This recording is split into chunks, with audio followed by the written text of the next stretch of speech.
Hello my dear friends, मैं हूं professor Jitendra Tiwari और आज मैं बात करने वाला हूं इंडियन टैक्सेशन सिस्टम की। डियर फ्रेंड्स, इंडिया में दो टाइप के टैक्सेस हैं।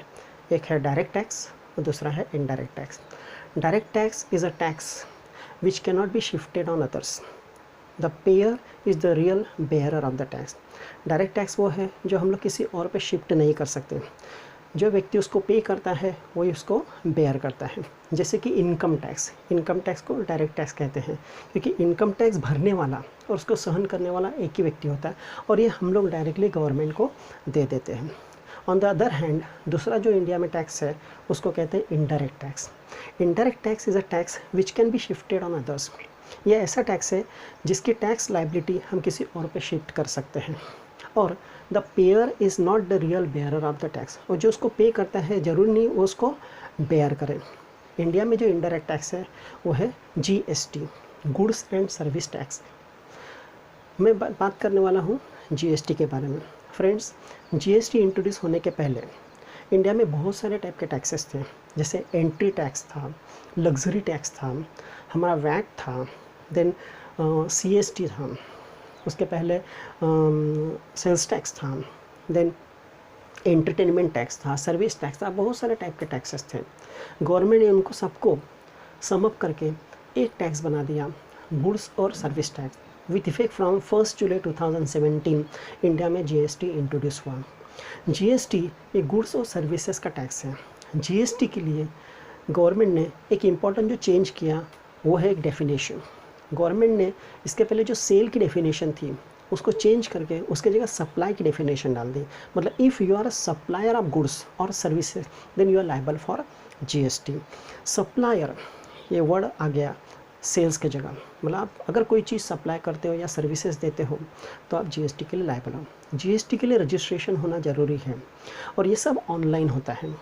रजिस्ट्रेशन के लिए वॉलंटरीली आप कभी भी रजिस्ट्रेशन करा सकते हो, लेकिन कंपलसरीली रजिस्ट्रेशन के लिए आपका टर्नओवर लिमिट, आपका सेल मिनिमम 20 लाख और से ऊपर होना चाहिए। या कुछ स्पेशल कैटेगरी स्टेट हैं जैसे मिज़ोरम है, त्रिपुरा है, देन अरुणाचल प्रदेश है। ऐसे कुछ इम्पोर्टेंट स्पेशल कैटेगरी स्टेट है जहाँ 10 लाख की लिमिट गवर्नमेंट ने रखी हुई है। जिस दिन 10 लाख आपका क्रॉस होगा विदिन 30 डेज़, या जिस दिन 20 लाख क्रॉस होगा विदिन 30 डेज़ आपको रजिस्ट्रेशन के लिए अप्लाई करना है। आफ्टर रजिस्ट्रेशन जीएसटी काम कैसे करता है, मैं आपको एक एग्जांपल देता हूँ। इसके लिए हमको ये देखना पड़ेगा कि किस प्रकार के सप्लाई होते हैं। There are two types of supply. एक होता है इंट्रा स्टेट सप्लाई और दूसरा होता है इंटर स्टेट सप्लाई। इंट्रा का मतलब क्या, विद इन द स्टेट। समझो मैं महाराष्ट्र में कोई सेलर हूँ और मैंने महाराष्ट्र के किसी व्यक्ति को गुड्स अगर बेचा है या सप्लाई किया है तो I am supplying intra.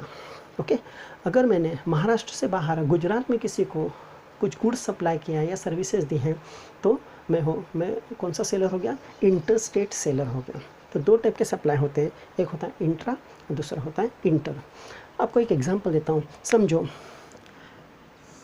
Intra state supply है, ए ने बी को इंट्रा स्टेट गुड्स बेचा, मतलब with in the Maharashtra goods बेचा। समझो गुड्स की वैल्यू है 100 रुपीज़ और जीएसटी का रेट 10% है, तो वो क्या करेगा, 10% का 50% 5%, मतलब 100 रुपीज़ का 5% 5 रुपीज़ और 100 रुपीज़ का ये 5% 5 रुपीज़ ऐसे चार्ज करेगा टैक्स।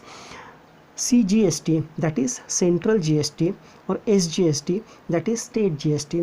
तो 10% के दो पार्ट करेगा, एक CGST और दूसरा SGST।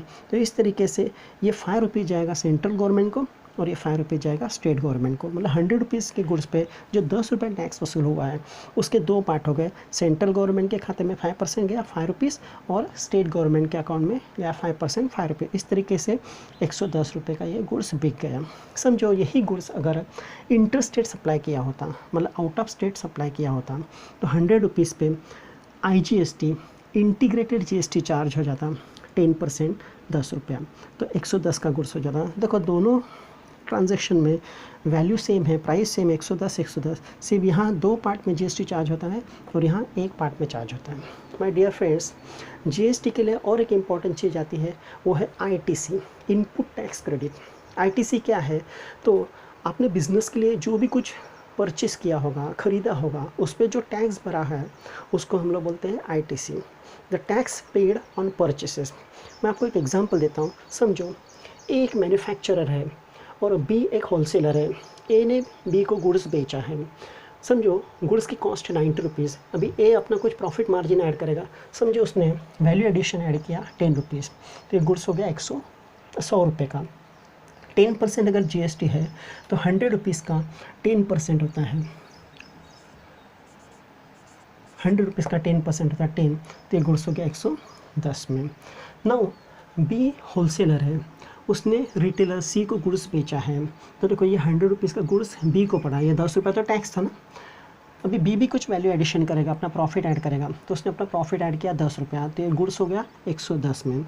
अभी 110 पे 10% जीएसटी बी सी से लेगा, दैट इज़ 11 रुपीज़, तो प्राइस हो गई 121। समझो सी रिटेलर है, सी ने कंज्यूमर को, फाइनल जो कंज्यूमर है उसको गुड्स बेचा 110 का, यहाँ 110 का गुड्स है, उसने भी वैल्यू एडिशन किया, सी भी अपना कुछ प्रॉफिट ऐड करेगा, उसने 10 रुपये प्रॉफिट ऐड किया, तो 120 का गुड्स हो गया, उस पर वो 10% जीएसटी लेगा, दैट इज़ 12 रुपीज़, तो गुड्स 132 में कंज्यूमर को पड़ेगा। मतलब 90 रुपीज़ का गुड्स कंज्यूमर के पास आते आते 132 हो गया। इस तरीके से हम लोग जीएसटी लेते जाते हैं। बट अभी आप देखोगे तो गवर्नमेंट को कितना पैसा एज अ जीएसटी मिलेगा। आप देखिए ए की क्या रिस्पॉन्सिबिलिटी है।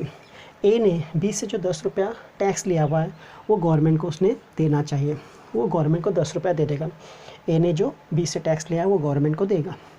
बी ने जो सी से टैक्स लिया 11 रुपीज़ वो भी गवर्नमेंट को देना चाहिए, लेकिन बी गवर्नमेंट को